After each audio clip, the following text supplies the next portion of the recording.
Hi, I'm Charlie. You may know me from the blog charlirhubarb, but today I am stepping way out of my comfort zone and attempting a bit of a vlog.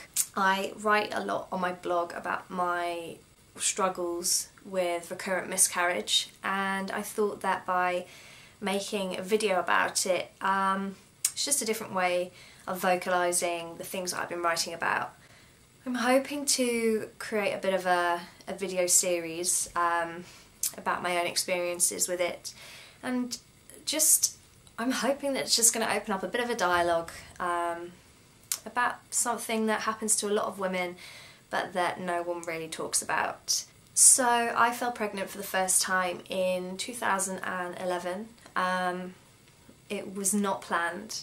I'd been in a relationship for about 8 weeks when I found out I was 5 weeks pregnant. So yeah, it was a bit of a shock, but as it turned out, a happy one. 8 months later, Daisy arrived, and then not long after that we got married and decided to start trying for number 2. We were both in agreement that we wanted quite a big family. We wanted them all close together, and despite the fact that Daisy came along much sooner than I'd kind of anticipated in terms of my life plan, once we had her there didn't seem to be any reason to wait. I fell pregnant again straight away on honeymoon. Thank you, Centre Parks, for that. And Ralph was born in January of 2014. I fell pregnant very easily, and you know what, I was really complacent. When Ralph was 6 months old, we started trying for number 3, and it didn't really occur to me that anything would go wrong. So I fell pregnant straight away, and when I began to bleed 6 weeks later, it was quite a big shock. So that was my first miscarriage. It was just 6 weeks, and I lost it naturally, and that was that. We fell pregnant again the next cycle. We decided to start trying straight away. I was very much of the opinion, you know, if we were going to have a big family, statistically it was going to happen at some point. Okay, these things happen, let's get on with it. So we fell pregnant again straight after, and I went for a private scan at 8.5 weeks and saw our perfectly healthy baby on the screen. Little heart flickering away, measuring the perfect size, everything was absolutely fine. But then when I went for my NHS scan at about 13.5 weeks, there was no heartbeat, and that was my second miscarriage. I'd had no idea, I'd had no pain, I'd had no bleeding. The first I knew of it was when I went for my scan. That was quite hard, significantly harder than the first one, because I think just the shock, the fact that I'd seen the baby and knew it was fine, and then suddenly it wasn't anymore. Yeah, it was very difficult, and physically I passed that one naturally as well. Physically it was much harder, I think, just because the pregnancy was that bit further along. It really took its toll physically, but I'll go into more detail about things like that in another video. I'm going to keep this one fairly brief. So yeah, that was a blow. Having 2 miscarriages was a blow. I went to see the GP, but they said there's nothing that they could do in terms of tests or anything like that, because 2 miscarriages in a row is still fairly common. I think 5% was the figure they gave me, which isn't rare in medical terms. So just bad luck, you know, try again, hope for the best. We had a slight break after that one because I also had an abnormal smear and had to wait around for a colposcopy. So I think it was about 3 months later that we fell pregnant again. I was prepared for something to go wrong. I didn't get excited. I didn't let myself be happy about it, really. I just was sort of waiting for something to go wrong. And when I began to bleed at 8 weeks, it was almost a relief, because I'd spent so long worrying about this moment when it arrived, it was, okay, here we go again. I was just told that the pregnancy wasn't viable. That was really all they could tell me. This time I had it medically removed and sent to pathology to hopefully find out what was going on. I was also referred to the recurrent miscarriage clinic because I'd had 3 in a row by that point. And when I went for my appointment there 6 weeks later, actually all they could tell me was that the most recent one I'd had was a molar pregnancy. So that was another kick in the teeth really. Molar pregnancies are really rare. The sort that I had, which was a complete molar pregnancy, occur in about 1 in 1,000 pregnancies. So it's rare, and I just kind of felt so angry that not only had I now lost 3 babies in a row, I'd also got the added unfairness of one of them being molar. I'll talk about molar as well in another video. I won't go into too much detail here, but basically it's where you grow a tumour instead of a baby. It's not a nice thing. It can lead on to other not nice things, including cancer. So they monitor you very closely after you've had one. They advise you not to get pregnant for at least 6 months afterwards. You have to send urine samples in the post every 2 weeks. About 20% of people go on to need chemotherapy. I was very fortunate in that respect that my recovery was very simple. My hormone levels dropped very quickly, there was no follow-up needed, and actually I fell pregnant 3 months after that, which wasn't advised, but I did it anyway. Naughty. Yeah, so then I got pregnant again. I didn't do anything differently. I was terrified. I was so worried that something was going to go wrong. But I ended up having a perfectly healthy baby boy. And he was absolutely fine. The pregnancy was absolutely fine, if not very scary. Spent 9 months very anxious, very stressed out, but he was fine, and we just never really knew what had gone wrong the previous 3 times. The plan had always been to have 4, but while I was pregnant with Rufus, who was my 3rd, we decided that we would stop at 3. We didn't want to have to go through all that again to have number 4, so 3 was our number. Like, you know, it was awful, that journey to get to him, but it was worth it.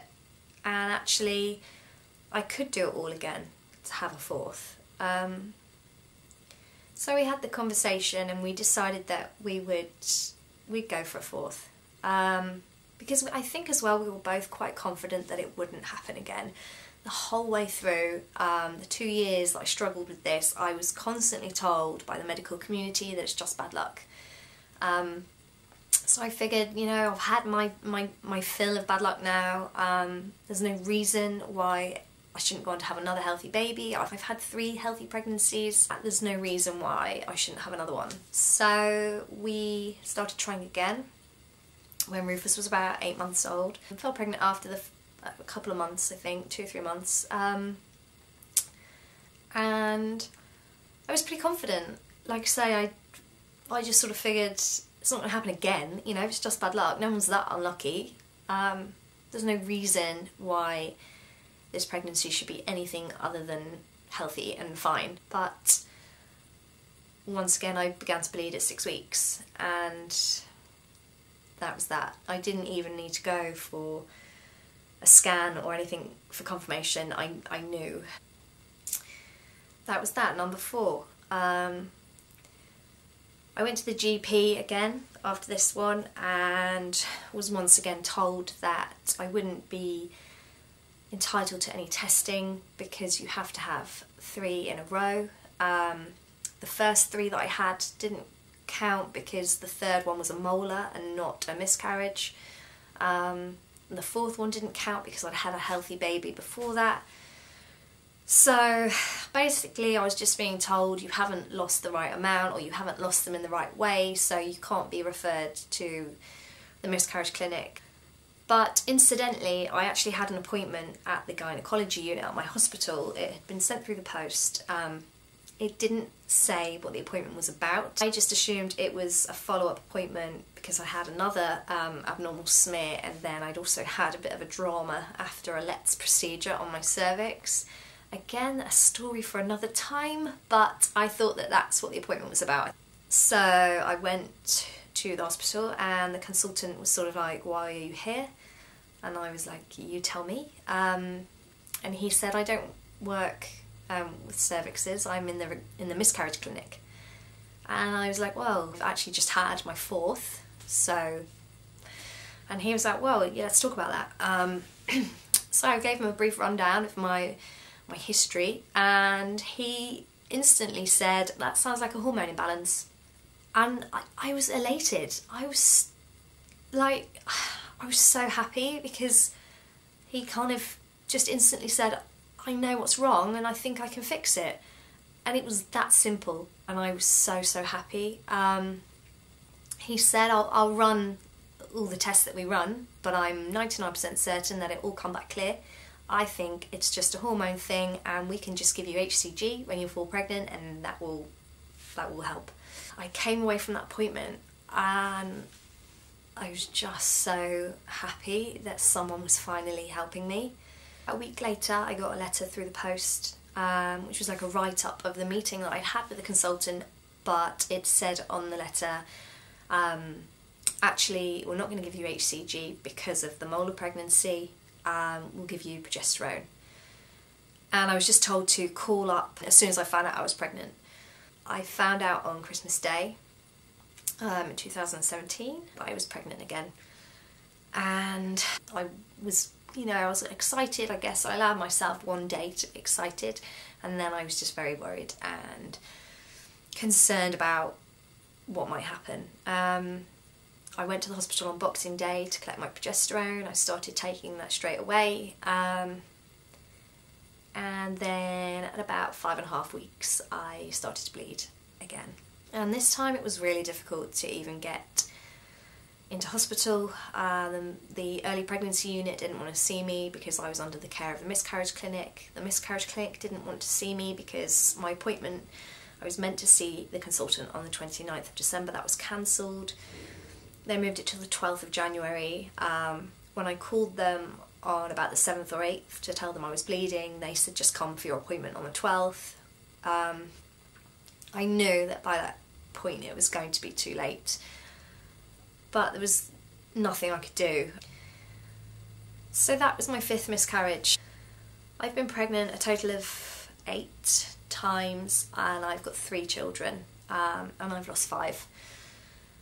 So yeah, that's my history with it anyway. At the moment I'm still very much going through it. My 5th one was only a couple of weeks ago, and I've seen a consultant again since then who has said definitely we'll put you on HCG this time. That's where I'm at anyway. I've just had my 5th miscarriage. My 3 children, Daisy, who's 5, Ralph, who has just turned 4, and Rufus, who is 15 months.